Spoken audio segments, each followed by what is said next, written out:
For decades, Puma Punku has been shrouded in mystery, bold theories, and even speculation about extraterrestrial involvement. After all, how could a society considered primitive have achieved such an impressive level of precision in stone carving? This archaeological site in Bolivia seemed to defy everything we knew about ancient technology. But before we begin, don't forget to like and subscribe to our channel. Perfectly carved blocks, millimeter-precise joints, and a complexity that many believed to be impossible for the time. But in 2025, after years of debate and investigation, a new wave of discoveries began to completely transform this narrative in a much more human, surprising, and, at the same time, even more fascinating way. It all began with a seemingly simple discovery at the end of 2024. During a routine inspection, fragments buried for centuries came to light, revealing extremely precise markings, lines, grooves, and cuts that seemed incompatible with the tools believed to have existed at that time. This raised an alarm, and quickly, what was just curiosity turned into an unprecedented international investigation. The Bolivian government authorized the use of cutting-edge technologies, such as laser scanning, three-dimensional modeling, microscopic analysis, and artificial intelligence. For the first time, Puma Punku would be studied with 21st-century tools. The team responsible brought together experts from various fields: archaeologists, engineers, geochemists, and even representatives of local indigenous knowledge. And this detail made all the difference. Aymara elders actively participated, offering interpretations that had been ignored by traditional science for decades. Using drones, LiDAR, and photogrammetry, researchers created extremely detailed digital models of the site. And as they virtually reconstructed the complex, something surprising began to emerge. What had previously seemed like a chaotic jumble of scattered stones turned out to be part of a highly organized architectural plan. Nothing there was random. Every block, every angle, and every position followed a pattern. Some structures followed specific mathematical proportions, including relationships close to the golden ratio. Others were aligned with astronomical events. This indicated that the builders possessed an advanced knowledge of geometry, planning, and even celestial observation. Furthermore, underground investigations revealed carefully designed hydraulic systems with drainage channels that controlled the flow of water efficiently and possibly symbolically. The mystery was beginning to lose its supernatural aura and gain a much more concrete explanation. It wasn't alien technology, but rather highly sophisticated human engineering, developed based on a deep understanding of the environment and available materials. One of the most intriguing elements has always been the famous H-shaped blocks. For years, no one could explain their function. But the new analysis has revealed something impressive. These blocks were not merely decorative. They were modular pieces within an extremely advanced construction system. They functioned as standardized components, designed to fit together in multiple ways, ensuring stability and flexibility to the structure. Researchers have identified at least 6 different types of these blocks, each with a specific function. This suggests that the builders not only carved stones, but worked with a modular engineering system, something reminiscent of modern prefabrication concepts. And all this centuries before any industrial technology. Measurements confirmed consistent proportions between the blocks, indicating the existence of a standardized system of measurement. This raises an intriguing question. How did a civilization without known formal writing and without the use of wheels manage to develop something so precise?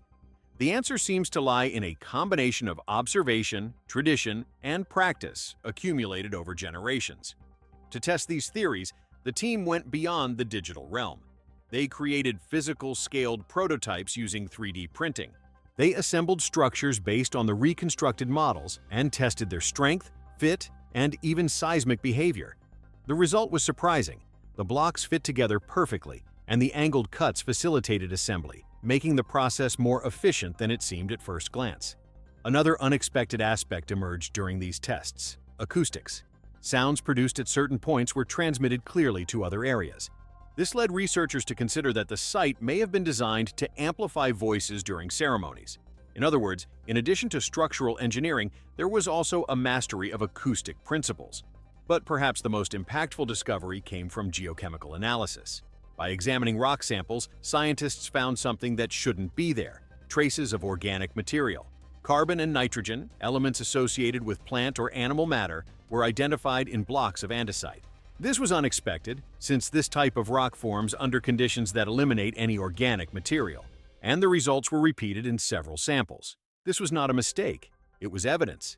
In the sandstone blocks, a type of binding matrix, similar to glue, composed of a substance rich in iron was found. Furthermore, high levels of sodium indicated the use of external minerals, possibly brought from nearby regions, such as saline lakes. These discoveries lent credence to the geopolymer theory. In simple terms, the idea is that the stones were not just carved, but molded, like a primitive type of concrete. The builders would have mixed natural materials, such as clay, minerals, and organic compounds, creating a moldable mass that hardened over time. This would explain several things at once: the precision of the cuts, the absence of suitable quarries nearby, and the uniformity of the blocks. Instead of transporting giant stones, they could have produced the blocks directly on site. And here's a fascinating detail. Local legends already spoke of plant substances capable of softening stone. For a long time, this was treated as a myth. But now, with the identification of organic compounds compatible with natural acids, this possibility is beginning to be taken seriously. If this is confirmed, it means that the builders of Puma Punku mastered an advanced form of natural chemical engineering, something we are only now beginning to understand. And the revelations don't stop there. The study of the alignment of the structures brought another impressive element: the relationship with the sky. The complex appears to have been designed as an astronomical observatory. During events such as the equinoxes, sunlight aligns perfectly with specific parts of the structure, precisely illuminating central points. This doesn't happen by chance. It requires planning, observation, and knowledge accumulated over generations. Some calculations suggest that certain alignments may correspond to celestial configurations from thousands of years ago. While this idea is still debated, it raises an intriguing question about the antiquity of the knowledge used in their construction. Furthermore, symbols present at the site, such as the chakana, the Andean cross, suggest a strong spiritual connection. This symbol represents different levels of existence and appears to be integrated into the complex's design. The arrangement of the structures, seen from above, reinforces this symbolic geometry. And even the water systems seem to have a ritualistic role. The water not only circulated, but created visual and sensory effects that were probably part of ceremonies. All of this points to a place that was not only functional, but deeply symbolic, a space where engineering, spirituality, and nature met. Ultimately, Puma Punku ceases to be an inexplicable enigma and becomes a testament to human capability, a reminder that ancient civilizations were not limited, only different. They lacked modern technology, but they possessed knowledge, creativity, and a profound understanding of the world around them. And perhaps the biggest mistake was underestimating them. The idea that something so complex could only have extraterrestrial origins says more about our own limited perspective than about the past. Because now, with all this evidence, it's clear, there's no need for supernatural explanations. The stones weren't levitated. They were dragged, lifted, and worked with effort and intelligence. The cuts weren't made with lasers, but with traditional techniques refined to the extreme. And the materials didn't come from another world, but from the Earth itself, manipulated in an ingenious way. Puma Punku is not an alien mystery.